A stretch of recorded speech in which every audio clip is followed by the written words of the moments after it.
It actually started to get worse probably 6, 8 weeks after I had it, the initial infection. Jeff Whitmer, husband, father, and architect, is one of those people who's had COVID and still battles persistent symptoms.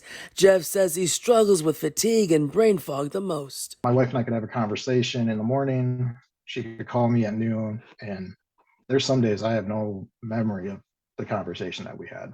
And Saturday here at the Henry Ford Health Cancer Institute in Detroit will be the unveiling of a special project where long COVID patients like Jeff have turned their experiences into art. It was therapeutic in a way for myself, being an artistic type person. Can you isolate maybe one or two of the physical issues that are lingering still with people?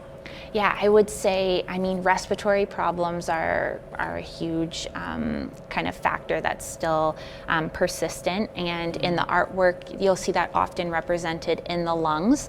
And they've drawn like flames, or some are like bound. It looks like they're bound by barbed wire, or there's like a thorny rose that's almost wrapped around one. Henry Ford Health's Dr. Sarah Santa Rosa is the scientific director for their Patient Engaged Research Center, and she says the body mapping project is centered on the art created by the long haulers that describes their journey, the face they put on for others to mask things like chest pain and earaches, even loneliness and the frustration that comes every time someone asks, "Aren't you better yet?" as if these real symptoms are some kind of test they just can't manage to pass. I think loneliness and depression are really represented in the stories and the artwork.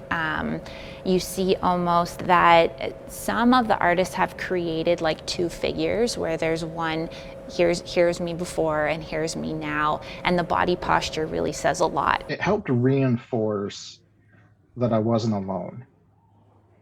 And I think that's, after we got through the whole thing and the group combined all the stories were almost identical. It was someone that was really active. They got it. It wasn't bad. And now their life is completely different. And from there, we'll be utilizing that to develop, here's where we need to move with treatment and like care service, and here's where we need to move in that academic or research world. One participant said during her journey, she's learned to be grateful for the healing that's already happened and hopeful there will be more. Jeff also hoping their stories will further open the door to understanding. You have to have sympathy and empathy for people.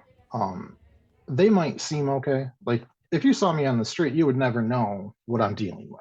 In Detroit, Kimberly Craig, 7 Action News.